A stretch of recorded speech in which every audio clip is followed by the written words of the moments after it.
Thank you for tuning in, guys. Today's topic is hurt people hurt people. And what do we mean by that? There are some adults that were abused as children, whether they suffered physical abuse by means of being beat, sexually abused. Perhaps even they just lived in a home where their parents were at constant conflict with each other and they were kind of like forgotten about because the parents were so enthralled in their own constant conflict. Perhaps the parent was an alcoholic or drug addict. There's several scenarios for a child to have been abused. Then there are also adults who have been in previous relationships where they were cheated on, lied to, perhaps the partner was an addict, whether the addiction was gambling, drugs, and those people are scarred as well. So what happened is when these people have been scarred or hurt people, they enter relationships, they bring that trauma with them. Some of you call it baggage, but let's call it what it is. It's trauma. Because trauma affects us. It triggered different kind of mental, emotional responses within people. And so we don't want to be inconsiderate of the trauma that they experience. And sometimes it can be easy to recognize in a partner, sometimes it isn't. Because sometimes they're so defensive that their walls are up so high that you never really get to truly know what's inside of them or what they've been through. Mainly because they have trust issues and they don't trust enough to open up and share those experiences with you. Nonetheless, when those hurt people come into relationship, they oftentimes hurt their partners, and that's what we mean by hurt people hurt people. Because of their trauma, they may not know how to love because their perception of love was distorted either by sexual abuse as a child or even as an adult.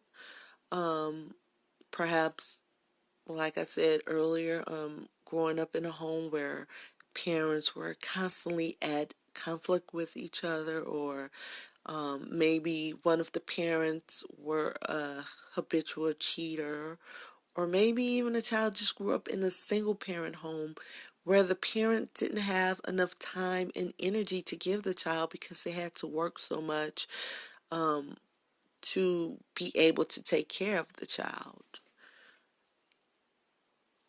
These things do affect people.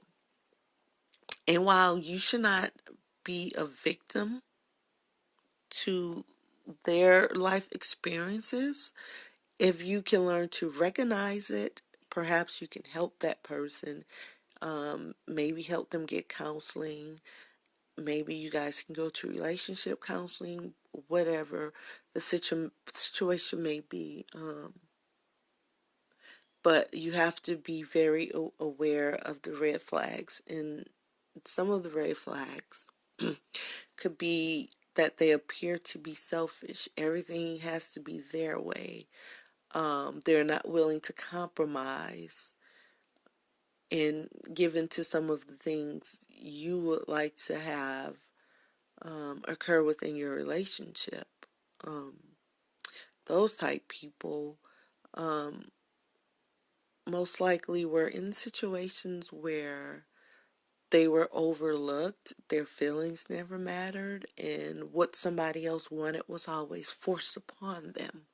So now they take their power back by forcing what they want upon other people.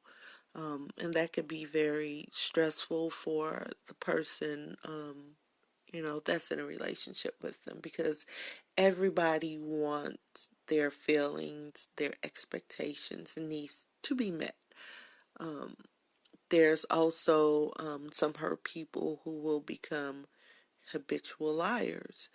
They may lie out of fear because perhaps when they were younger, they got beat a lot for things they did. So the lying is like a self-mechanism defense. And sometimes it's like sometimes they may not even know they're lying because it's so second nature to them.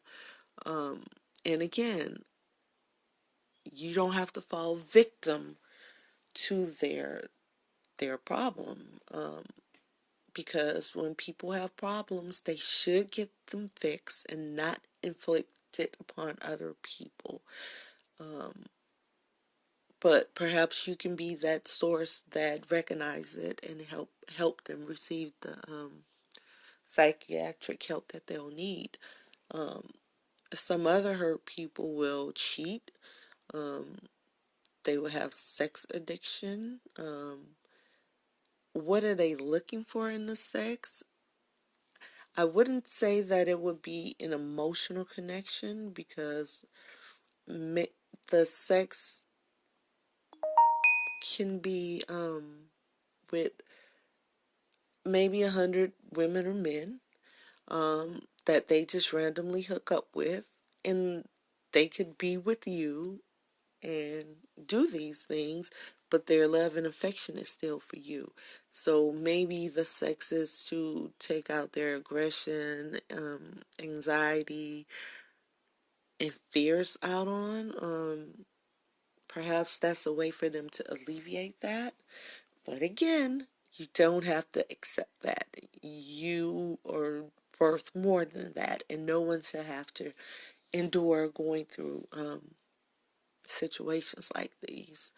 You just have to be really on guard with seeing red flags in people, because you can find yourself so emotionally exhausted and abused, because you can find yourself loving someone like this, and it's so difficult to get them to comprehend the concepts of relationships, and just the basic morals and principles of being in a relationship, being honest, being loyal, being faithful.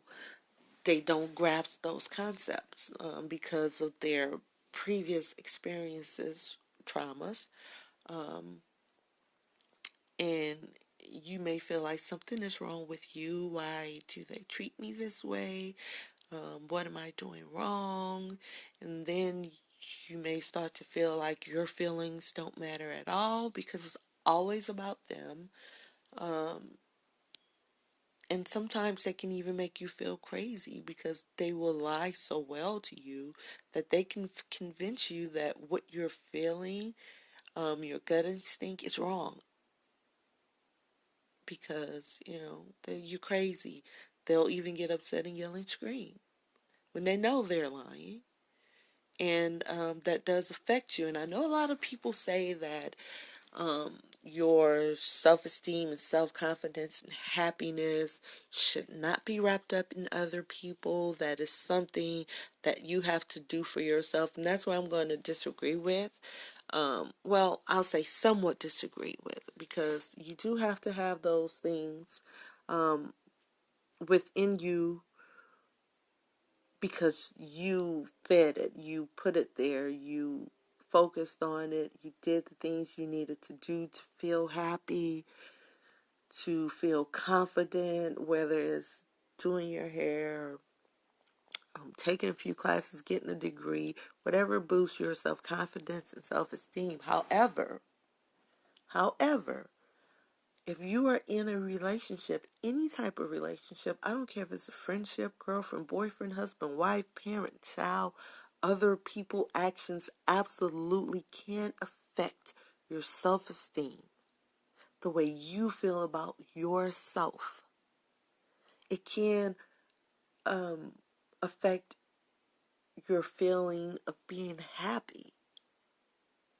Do not allow anyone to tell you that other people actions cannot do that to you. That's absolutely not true. Um, I just want you guys to just be careful, watch for red flags, take care of yourself because I love you and I hope you love me too. And that's why I started this podcast to, you know, give pep talks, to, talk about things in life that we all go through, we all experience, we all can relate to. Because sometimes you just need a voice to confirm things for you. It's like you kind of feel it deep inside. But again, like I said, if you're in relationships with people that are habitual liars, they will convince you that you're crazy and what you're feeling is wrong. So sometimes you need just a voice of reason to say, yeah, you shouldn't put up with this. So yeah, that behavior isn't right. Someone shouldn't treat you that way. But what I will never do is tell you to exit a situation because that's a personal decision, that's a personal choice. But I will say if you're with someone that exhibits these type behaviors, to get them some help so that you can have a healthy relationship and so that you can be a healthy and happy person. I'm going to end this podcast right now. And as always, I'm going to wish you light, love, and joy. And until the next time, thank you for tuning in to When You Podcast. I love you.